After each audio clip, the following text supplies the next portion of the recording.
93.5 red FM से मैं हूं आरजे समीन और आपने न्यू क्रिमिनल लॉज के बारे में ज़रूर सुना होगा मीडिया में, बट ये एक्चुअल में है क्या, क्या चेंजेस है क्रिमिनल लॉज में और न्यू क्रिमिनल लॉज में क्या क्या चीज़ें इंट्रोड्यूस की गई है, उस बारे में आज हम बात करने वाले हैं। मेरे साथ स्टूडियो में है आसिफा जी, जो कि लॉ ऑफिसर है पुलिस हेडक्वार्टर श्रीनगर से, जो कि हमें इन लॉज के बारे में बताएंगी। सबसे पहले हम बात करते हैं कि जितने भी जो ये लॉज थे, आईपीसी, आईआरपीसी वगैरह जो भी था, वो सब चेंज कर दिया गया है और नए नाम रखे गए हैं। सबसे पहले तो यही जानना चाहेंगे कि कौन कौन से क्रिमिनल लॉज नए हैं। Thank you. So first I would like to say that जो हमारे पुराने अर्सवाइल क्रिमिनल लॉज थे, IPC, CrPC and evidence act, उनको चेंज करके न्यू लॉज लाए गए हैं, जैसे कि Bharatiya Nyaya Sanhita which has replaced Indian penal code, Bharatiya Nagarik Suraksha Sanhita which has replaced CrPC criminal procedure code, and Bharatiya Sakshya Adhiniyam which has replaced Indian evidence act. तो ये तीन क्रिमिनल कोड्स अब हमारे नए क्रिमिनल जस्टिस सिस्टम में है। तो ये नाम चेंज का क्या ज़रूरत पड़ी? ठीक है, हम मानते हैं कि नए लॉज इंट्रोड्यूस हुए, लेकिन नाम भी चेंज कर दिए। जी बिल्कुल। सो इसके behind this there is the idea that जो पुराने क्रिमिनल लॉज थे, they were kind of the nomenclature was kind of punitive in nature, like criminal procedure code. So now it's been shifted to reformative, जैसे कि भारतीय न्याय justice code.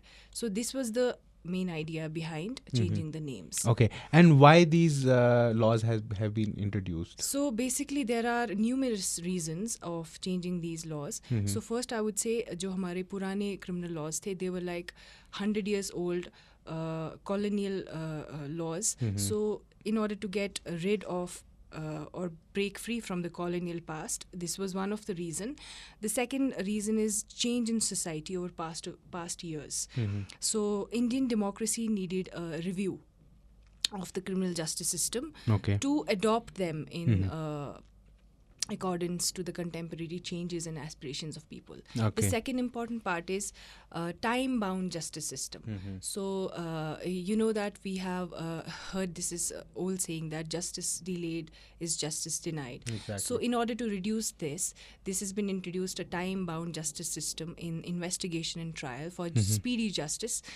That's why these laws have been introduced. Right.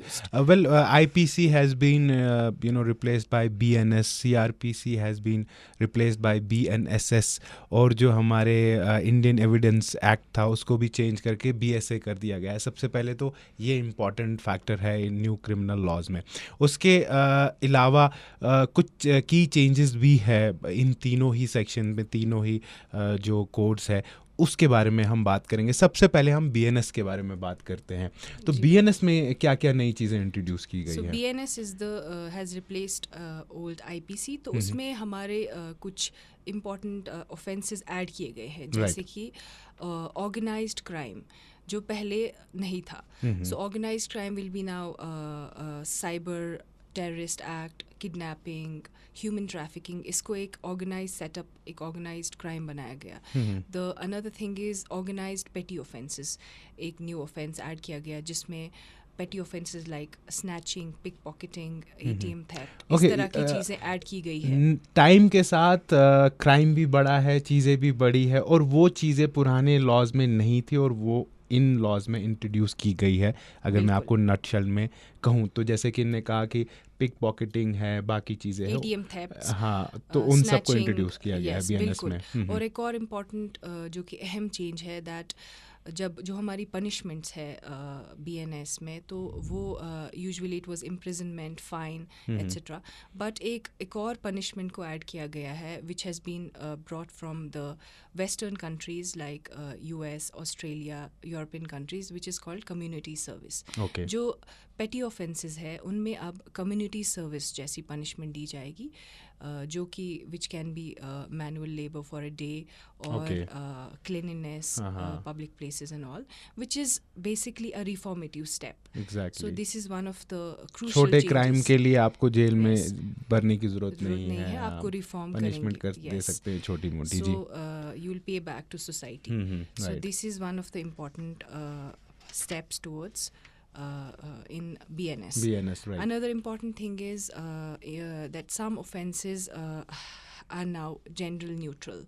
So कुछ offences जो थे in IPC, they were women centric. Okay.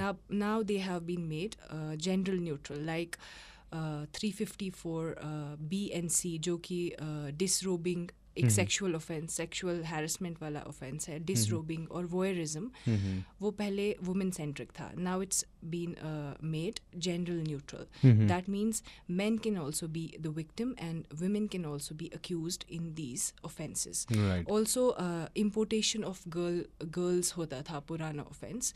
अब that is also been made gender neutral. It can be importation of girl or boy, which is section 141 of BNS. And in fact कुछ time पहले आपने देखा जो domestic violence था उसमें अक्सर victim जो होता था वो लेडी होती थी और हस्बैंड जो होता था वो हमेशा ऑप्रेसर होता था.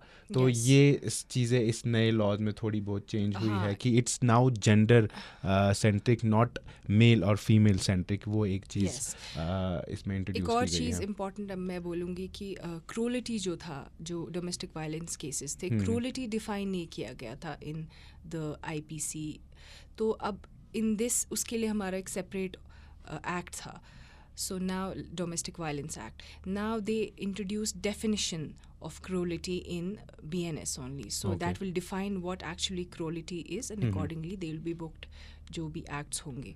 So they defined cruelty. They added more definitions of some offenses like mob lynching, cruelty. एक और चीज़ मैं ऐड करना चाहूँगी. Gender पहले हमारे पुराने IPC में 2 टाइप के होते थे, male or female. Now they introduced one more to it, which is transgender. So this is like a new change. Okay. Yes. So talking about CRPC, which has now been introduced or changed to BNSS, तो उसमें क्या क्या की changes है उसके बारे में हम जानना चाहेंगे. सो जो न्यू CRPC है विच इज़ BNSS, सो उसमें सबसे पहले बहुत ही इंपॉर्टेंट चेंज जो है which is section 173(1) which is related to FIR. So now they have codified FIR, zero FIR, जो कि जिसको हम बोलेंगे ज्यूरिसडिक्शन कहीं पे भी आप इंडिया में अपना FIR या क्रिमिनल कंप्लेन रजिस्टर कर सकते हो, इरेस्पेक्टिव ऑफ द ज्यूरिसडिक्शन कि क्राइम कहाँ पे हुआ है. You can go to any police station and register your case. Well ये एक बहुत इंपॉर्टेंट मुझे लगता है इंक्लूजन है इसमें, क्योंकि अक्सर क्या होता है आप देखेंगे अगर आप कहीं पे थाने में जाते हैं FIR रजिस्टर करवाने के लिए, तो वो अक्सर ये कहते हैं कि हमारी ज्यूरिसडिक्शन में नहीं है, हमारे एरिया में नहीं आता, आप दूसरे एरिया में जाए जहाँ पर ये क्राइम हुआ है या व्हाटएवर जो भी सीन होगा. बट अब इसके इंट्रोडक्शन से कम आपको एक थाने से दूसरे थाने जाने की ज़रूरत नहीं पड़ेगी. आप ऑनलाइन ज़ीरो FIR जो है रजिस्टर कर सकते हैं. This is very codified. It's 173(1). Okay. इसके साथ ही EFIR इंट्रोड्यूस किया गया है. That is also codified which is also covered in section 173(1). यानी कि आप ऑनलाइन मीडिया द्वारा आप अपना जो है FIR वो रजिस्टर करा सकते हैं या कंप्लेन रजिस्टर करा सकते हैं, which is very important here to note. Another thing is introduction of preliminary inquiry, जिसको कि हम PE कहते हैं. वो ऑफेंसेस कुछ ऑफेंसेस में ऐड किया गया है, जैसे from offences covering imprisonment from 3 to 7 years. उसमें मैंडेटरी किया गया है that in order to ascertain whether prima facie case is made out or not, the police officer or the IO has to do a preliminary inquiry with the permission of the DSP in 14 days only. So ये चीज़ एक अच्छी है कि time bound चीज़ें कर दी गई है इसमें. पहले टाइम बाउंड चीज़ें नहीं होती थी कि कितने दिन में आपको रिजल्ट मिलेगा या कितने दिन में आपको इन्फॉर्म किया जाएगा या जो भी प्रोग्रेस है वो बताई जाएगी. तो BNSS में ये है कि ये सब चीज़ें इंक्लूड की गई है कि टाइम बाउंड है. जी यस जी. एक और इम्पॉर्टेंट चेंज जो है वो है changes with respect to recording of statements. तो ड्यूरिंग इन्वेस्टिगेशन क्या क्या चेंजेस आई है. Now recording of rape victim statement जो है that will be at her residence of her choice, जो कि हम ऑडियो वीडियो द्वारा भी रिकॉर्ड कर सकते हैं. एक और चीज़ है कि वुमेन ऑफिसर जो है she will record the statement of the victim of sexual assault. और जो कोर्ट में रिकॉर्ड होती है statements of victims, that will be recorded by a female judicial magistrate. अगर अच्छा. फीमेल जुडिशियल मैजिस्ट्रेट अवेलेबल नहीं है तो that will be recorded. In that case the male judicial officer will record it, but in presence of a woman. Okay. This is one more important step. Another step is that जो women हैं और जो males है below age of 15 and above 60 years age, and mentally and physically disabled person and persons who are with acute illness, Okay. they are not bound to attend police station while recording statements. Okay. So this is one major step towards in the BNSS जो procedure को Obviously, add की गई है. बहुत सारे लोग नहीं पहुंच पाते थे अपना स्टेटमेंट रिकॉर्ड करवाने के लिए because of the said reason, जैसा कि कहा कि कुछ हैंडीकैप होते थे, स्पेशली एबल्ड लोग, या फिर उसके अलावा किसी को कोई बीमारी थी. तो ये एक अच्छा प्रोविज़न इसमें आ गया है. टेक्नोलॉजी का इस्तेमाल करके जो है वीसी वगैरह या थ्रू वीडियो जो है स्टेटमेंट रिकॉर्ड कर सकते हैं. That's really good. और उसके अलावा और क्या चेंजेस हैं? सो एक और बहुत ही अहम चेंज जो है, जो कि एक रीज़न था idea behind changing these laws, was making it a victim centric law. So इसमें कुछ इंपॉर्टेंट पॉइंट्स मैं बताना चाहूँगी कि ये कैसे विक्टिम सेंट्रिक है. सो नंबर वन इज़, जैसे कि मैंने अभी बोला, ईजी रजिस्ट्रेशन ऑफ FIR, जैसे कि 0 FIR है या EFIR है. सो ये एक इम्पॉर्टेंट step है towards victim centric legislation or laws. Another step is that now the progress of investigation has to be informed to the victim within 90 days of investigation. Okay. तो ये victim को inform किया जाएगा कि उसके case का क्या हो रहा है. Right. Then another thing is that withdrawal होती हैं cases के prosecution से, वो अब victim को बताया जाएगा. Victim has to be heard before withdrawing the case from prosecution. All right. So another step is, which is very important, जो proceeds of crime है, they have to be shared with the victim now. The property has to be shared to the victim. जो proceeds उस crime का होगा, it has to be shared through DM district magistrate. Okay. And एक और चीज़ जो victim centric है, which is in case of rape victim, is that जो medical reports होती थी rape victims की, now it's mandatory कि वो 7 days के अंदर जो है रिपोर्ट्स मिलनी चाहिए. So these are some steps towards victim centric, ताकि जल्द से जल्द जस्टिस भी मिले. तो उसके लिए भी एक स्टेप अच्छा है. अब तीसरे की बात करते हैं हम. जो इंडियन एविडेंस एक्ट है, that has been change to BSA. उसमें क्या क्या चेंजेस है? सो बिल्कुल. सो इंडियन एविडेंस एक्ट जो है, it has been change to Bharatiya Sakshya Adhiniyam. So उसमें क्या चेंजेस है important? Number one is evidence collection. Evidence collection के time it is mandatory that audio video recordings will be done at the crime scene, whether you're making seizure or whether you're searching. You have to make a audio video recording, and it has to be uploaded on the app, which is a portal for investigating agencies, which is called e-Saksha.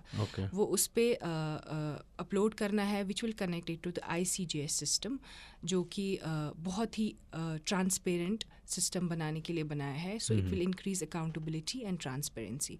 Apart from this, the evidence record होती है court में, depositions of witnesses, that can be done through online VC mode now. So there is another thing which is e-summons. अब summons जो है वो court via digital mode लोगों के पास पहुंच जाएंगी. So you don't need to physically give them those. This is one more step. So another important step is जो हमारे e-portals है, पूरे ICJS system के है, जिसमें e-prosecution है, e-forensics है, e-prisons है, या फिर इसी तरह के ई कोर्ट्स है. तो इसको भी एनहांस किया गया है, so that this will be in sync with the technology and today's digital world. Alright. Digital world की बात आपने की, तो क्या साइबर लॉज में भी कुछ इसमें चेंजेस है या एडिशन किया गया है? साइबर के कुछ ऑफेंसेस जो है वो ऑर्गेनाइज्ड क्राइम में ऐड किए गए हैं, बट साइबर के लिए since we have the separate offence IT act and all, but कुछ जो ऑर्गेनाइज्ड क्राइम है जो साइबर में आता है, which has been added in the BNS definition of organised crime, जो कि फेक न्यूज़ के लिए बनाया गया है, propagating fake news which is against the sovereignty, security and integrity of India. अगर ऐसा कोई फेक न्यूज़ पब्लिश करता है तो उसको सज़ा मिलेगी, which is imprisonment of 3 years and more। Alright, तो ओवरऑल ये कुछ हाइलाइट्स है क्रिमिनल लॉज को जो आप समझ पा रहे होंगे इस वीडियो के बाद कि क्या क्या नई नई चीज़ें इंट्रोड्यूस की गई है। वैसे तो ये काफ़ी लंबा टॉपिक है, इस पे जितनी बात करें उतना कम है, फिर हर एक लॉ को अलग अलग करके हम डिस्कस कर सकते हैं, but then this was overall एक हाईलाइट न्यू क्रिमिनल लॉज के बारे में। तो लास्ट में व्हाट डू यू थिंक कि जो ये लॉज इंट्रोड्यूस किए गए हैं, मुझे जितना लगा आपकी बातों से और जो चीज़ें आपने बताई कि इसमें ज़्यादातर टेक्नोलॉजी का इस्तेमाल किया गया है, टेक्नोलॉजी को यूज़ में लाकर लोगों को सहूलियत देने की कोशिश की गई है। So I would say this is a positive step, dynamic step by the government for effective criminal justice system. As I said earlier, justice delayed is justice denied.